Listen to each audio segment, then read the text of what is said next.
Namaskar, myself Dr. Kamla R. Nagal, Professor and Head, Department of Agat Tantra एवं व्यवहार Ayurveda, Faculty of Ayurvedic Science, Jyoti Vidyapeeth, Women's University, Jaipur. Today, I am going to share my session to BMS third year अगत तंत्र। जैसा कि हम जानते हैं, अगत तंत्र Ayurvedic toxicology को कहा जाता है। इस संदर्भ में आज हम कुछ शोभक धात्विक विष या इरिटेंट मेटालिक पॉइजन्स के बारे में बात करेंगे। इस संदर्भ में आज हम लेड पॉइजनिंग या नाग विषाक्तता के संदर्भ में विचार करेंगे। नाग या लेड, संस्कृत नेम नाग, इंग्लिश नेम लेड, हिंदी में इसे सीसा भी कहा जाता है। आयुर्वेद के अनुसार स्थावर धातु विष में इसकी गणना होती है और मॉडर्न के अनुसार इरिटेंट मेटालिक पॉइजन। जो टॉक्सिक कंपाउंड है वो है मृदार्शन या लेड मोनोऑक्साइड, सिंदूर या lead tetra oxide, lead carbonate जिसे व्हाइट लेड कहा जाता है, ऑक्साइड पीबीओ या litharge, PBO two red lead, sulphide में पीबीएस जिसे सुरमा कहते हैं, ऑर्गेनिक लेड में लेड एसीटेट या lead of sugar and tetraethyl lead. It is heavy metal known for chronic poisoning called as plumbagism. Plumbagism is lead poisoning. Ayurveda में अनुसार उष्ण गुण के आधिक्य से पित्त की विकृति होती है, जिससे अन्नवाय स्रोतस में शोथ एवं पाक उत्पन्न होता है। मॉडर्न के अनुसार it causes irritation and inflammation to mucous membrane of gastrointestinal tract. It causes interference of mitochondrial oxidative phosphorylation and impairment of heme synthesis. Therapeutic dose की मात्रा से अगर ज्यादा मात्रा ली जाए तो इसकी विषाक्तता होती है। इसकी जो फैटल डोज है वो इस प्रकार है: टेट्राएथाइल lead more than 100 mg per kg and lead salt more than 10 grams. Fatal period, acute poisoning is rare. Lead की हमेशा बॉडी में एक्यूमुलेशन होती है, इसकी क्रोनिक पॉइजनिंग भी पाई जाती है। एक्यूट पॉइजनिंग के चांसेस बहुत कम होते हैं। सिरसा सेवन की विषाक्तता के जो लक्षण है वो आयुर्वेद और मॉडर्न के अनुसार सिरसा या उसका रासायनिक सम्मिश्रण या इसके आयुर्वेदिक योग अगर अधिक मात्रा में सेवन किए जाएं तो उसमें निम्न लक्षण पाए जाते हैं। Chemical manifestation of acute poisoning after injection. First of all, metallic astringent taste in mouth. Second, nausea and vomiting. Third, colicky pain in entire abdomen. Fourth, often constipation and faces are offensive, black due to production of PBS. Leg cramps and arthalgia. Sixth, collapse precedes death, which it is rare.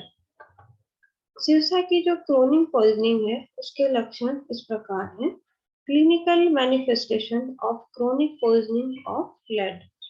First of all, facial pallor due to facial vasospasm.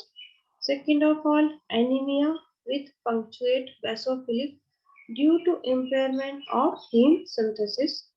Third of lead line, bluish black discoloration due to subepithelial deposition of PBS granules on gums at junctions of teeth. This is the significant lakshan of lead poisoning. Retinal stippling, deposition of graying glistening lead particles and noticed by ophthalmoscope. Fifth, colic and constipation. Sixth of all, lead palsy, wrist drop and foot drop. Seventh, lead encephalopathy. Eighth, lead osteopathy.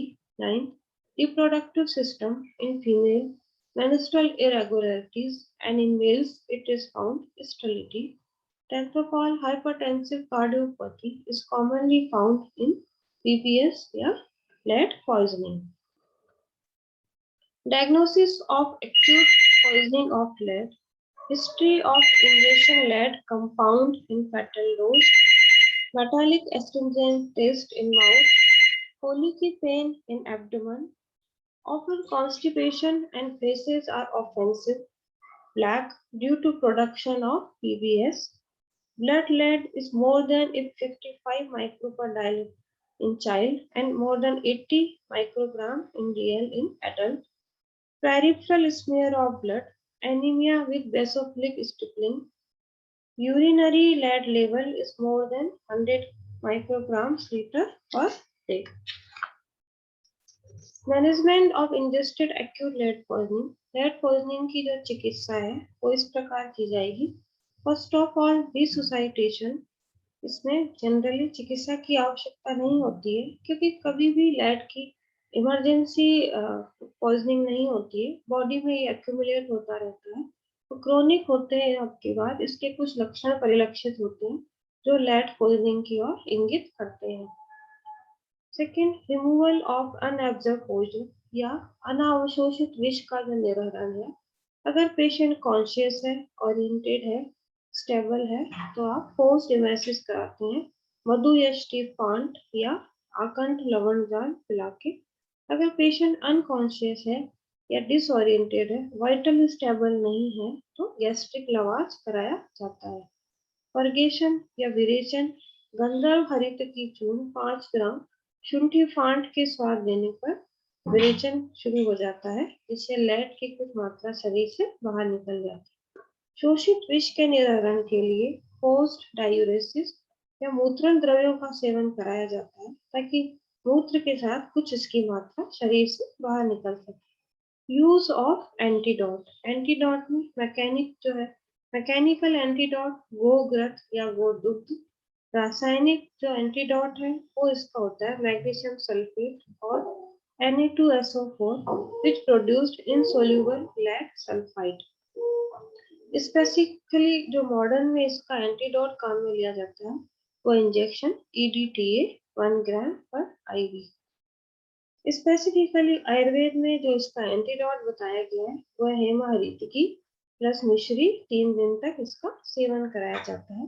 लाक्षणिक चिकित्सा के लिए दाह में धान्य him, उदर शूल में कॉलीकार्निक syrup और अगर डिहाइड्रेशन है पेशेंट को तो षडंग पानी, शीत शुद्ध जल या नींबू पानी का सेवन कराया जाता है.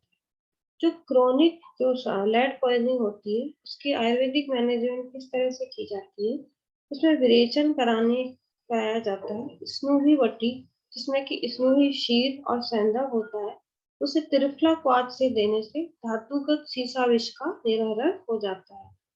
लाक्षणिक चिकित्सा जो है वो इस तरह है. अगर मरीज को या विषाक्रांत को एनीमिया है लेड पॉइजनिंग की वजह से तो लोह या मंडूर योग, धात्री लोह, पुनर्नवा मंडूर इनका सेवन कराया जाता है. अगर हाइपरटेंसिव कार्डियोपैथी है तो अर्जुन चूर्ण का सेवन कराया जाता है. अगर कॉन्स्टिपेशन है, लेड फेरेसी या ऑस्टियोपैथी है तो योग बस्ती का प्रावधान इसमें किया गया है. Lead induced oxidative stress. इसमें एंटीऑक्सीडेंट लाइक गार्लिक, करक्यूमिन, आमल की चूर्ण, एंटीऑक्सीडेंट जैसे सेंटेला एशियाटिका, ब्राह्मी आदि का सेवन कराया जाता है या लक्षणादि वटी इस स्थिति में श्रेष्ठ मानी गई है.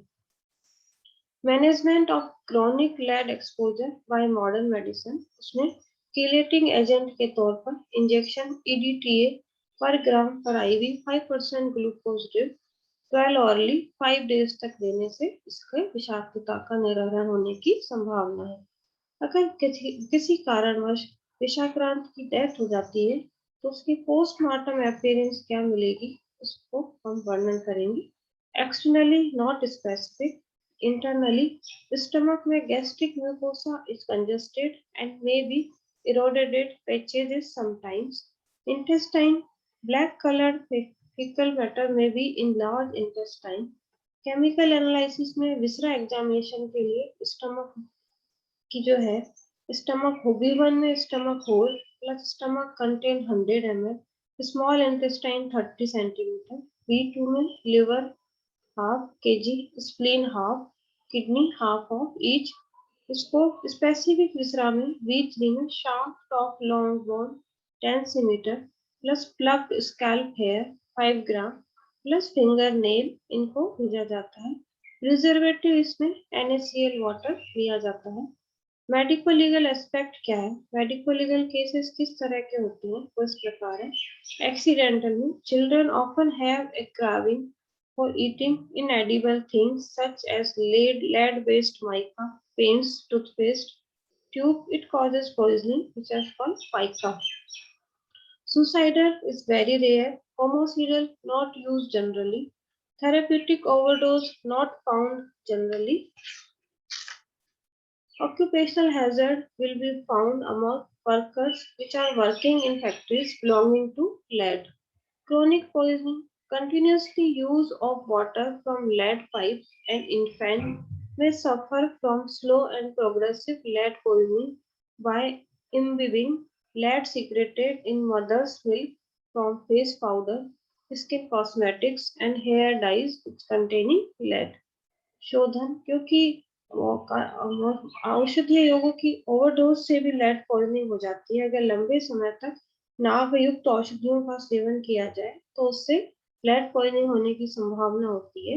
लेकिन इसलिए आयुर्वेदिक औषधियों में इस तरह के जो मेटल्स होते हैं उसको हमेशा शुद्ध करके या संस्कारित करके ही काम में लिया जाता है। जो शोधन है वो नाग का इस प्रकार से होता है। लोह दर्भी में रखकर नाग को पिघलाकर निर्गुंडी स्वरस में 7 बार निर्वापित करने से नाग शुद्ध हो जाता है। नाग को द्रवित कर निर्गुंडी स्वरस में 1/16 भाग निर्गुंडी मूल चूर्ण, हरिद्रा, रेणुक बीज चूर्ण मिलाकर निर्वापित करना चाहिए।